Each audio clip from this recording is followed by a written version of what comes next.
More than 1,000 Polish soldiers are buried in the war cemetery located here on Mount Cairo across from the Abbey. The men buried here lost their lives in the battle preceding the liberation of the Monte Cassino Abbey, which took place on May 18, 1944. The liberation of the Abbey of Monte Cassino was significant to the war because it was the first battle that brought together the members of the various Allied forces. French, Polish, and American troops came together and were able to unify their strategies to accomplish their goals. The names of those who lost their lives here at Monte Cassino are inscribed on a plaque here at the cemetery on Mount Cairo, just below the Abbey. As you come to the cemetery, those famous words there, and said, bypasser, tell Poland that we, Polish soldiers, gave our body to the soil of Italy, our heart to Poland, and our soul to God. I did lose few friends, my close school friend who were in the front battle. And every time I go to Monte Cassino, of course, first thing I visit his grave. Reconstruction and decoration works took more than a decade and were exclusively financed by the Italian state. Many times after each assault, the Abbey rose like a phoenix from the ashes, continuing its mission and affording visitors an opportunity to reflect in this spiritual and artful edifice. It's easy to travel short distances and yet discover great and new wonders in Italy. For here, history is measured in over 2 millenniums, and the early days of Christianity surround you. Just a short distance from this shrine are the excavated ruins. Mount Vesuvius is the best-known volcano on Earth. It dominates the Bay of Naples and is famous for the catastrophic eruption in 79 AD that buried the towns of Herculaneum and Pompeii. The city was abandoned and its location forgotten.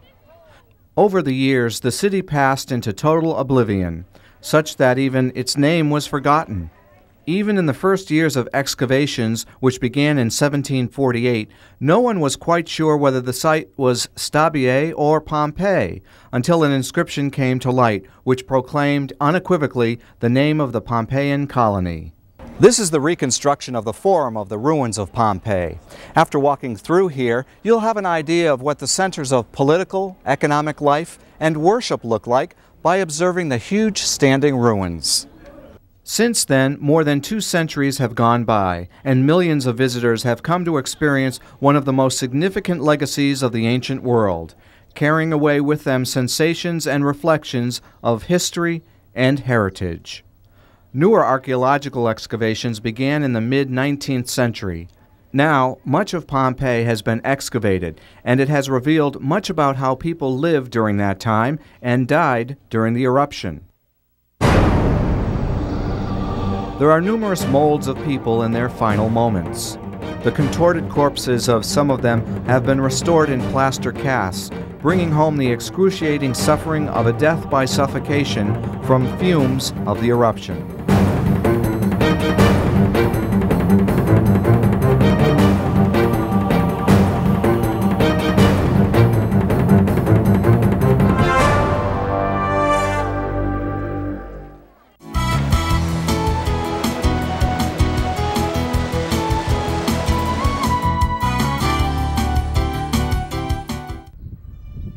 The Amalfi coastline lies between Positano and Salerno.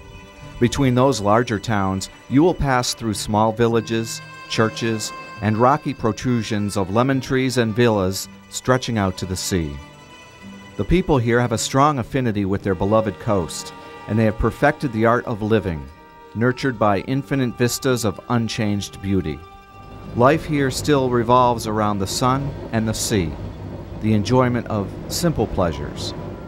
Fuori is a sparsely populated settlement situated on the lower slopes of the Lattari Mountains and extends to sea level.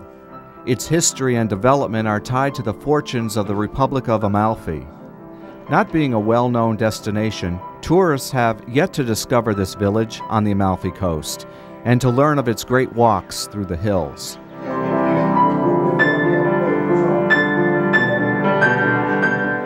Due to its mild climate, a few large hotels are available which offer resort-type vacations. We stopped here at the Friori Inn Resort. Complete with extensive health facilities, it also has 2 inviting pools of water which seem to roll off the edge of the mountainside.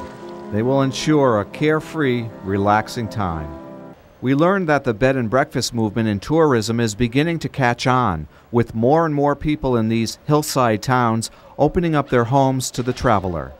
With 1.5 million tourists in Italy each year, Franco Tedesco of Allianz Tours of Europe is hoping travelers begin to take notice of the treasures in this part of Italy. Since the Romans, Greek, until today, this part of Italy got a very important power on the civility of this area. So if you miss this area, you miss something of the whole Italy.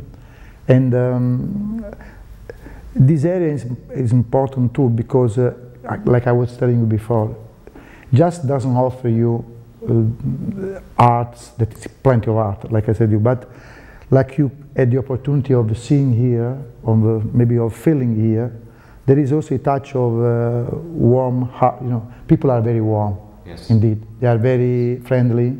Friori is a town of about 800 inhabitants whose houses are built all over the hillside. From here you have an amazing panoramic view of the exquisite coast and the Gulf of Salerno. You can walk along one of the oldest streets in the village of Conca, and you will pass the convent of Santa Rosa. The convent dates back to the 1300s. The route descends to the coast again, passing other charming churches like St. Augustine Church, beautifully located above the rocky shore. We then descend to the spectacular fjord of Friori. The road passes over the Friori Valley between 2 tunnels. This picturesque gorge carves its way inland between precipitous walls of rock. A fisherman's village below, with houses clinging to the slopes and the beach scattered with brightly colored boats, has remained unchanged for centuries. The mayor of this region is working at promoting this mountain area as a desirable travel destination. E significa anche il rischio del dissesto idrogeologico. The coast has developed.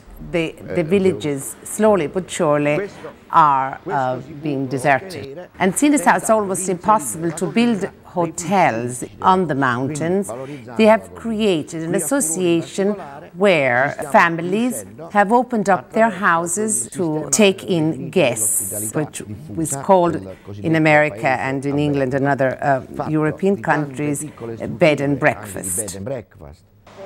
You can wind your way through alleys where shops display ceramics ranging from huge jars to small jugs, along with inlaid tile designs, all glowing with vivid colors of the designs of this region of Italy. The cuisine of southern Italy is part of the tradition of gathering family and friends together for a meal which to many visitors in this region of Italy is unbelievably delicious. Franco and Anna Tedesco were our guides for a couple of days here in the small town of Friori. Like many Italians, they were very welcoming and opened their home to us. Their villa, like many of them, are modeled after Moorish cloisters shaded by ancient fruit trees. The extensive gardens of exotic plants and brilliantly colored flowers frame vistas of the water far below. Their villa is typical of many Italian homes, with the main room in the home being the dining room, where family and friends gather for meals. The Italian culture holds family very close, and much of the Italian lifestyle reflects that. Because of its extensive coastline, this region of Italy features an interesting variety of fish as the mainstay of its cuisine. Good local restaurants are an easy find, and La Brace in Priano is one of the best. Here, a delicate white fish called pezzagona is prepared in the local tradition by wrapping it in a tough, crystallized salt crust. When the fish is cooked, about an hour or so, the encrusted salt is carefully removed and the fish is served right away. Other typical dishes in this area are tomatoes and mozzarella, and an enormous variety of pastas. They'll all be found here, served in their traditional sauces. A meal enhanced with a fine Italian wine.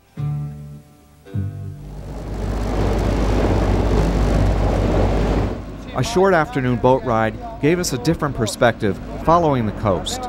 These sometimes rough seas can be a challenge to both pleasure boats as well as fishing vessels alike. The Madonna of Crovina, which is a natural rock formation overlooking the sea, is said to be the Mother of God, Mary, holding flowers in her hand as a welcoming sign. This formation, centuries old, marks a point of reference for fishermen and sailors alike.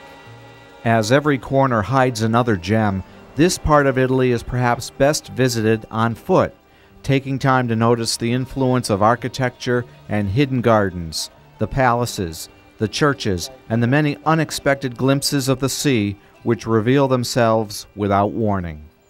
Thank you for watching this special edition of Reel to Reel, the Vatican and beyond. Join Anna Giza and me again next week at this same time for another edition of Reel to Reel, your window on the world around you. Have a great week.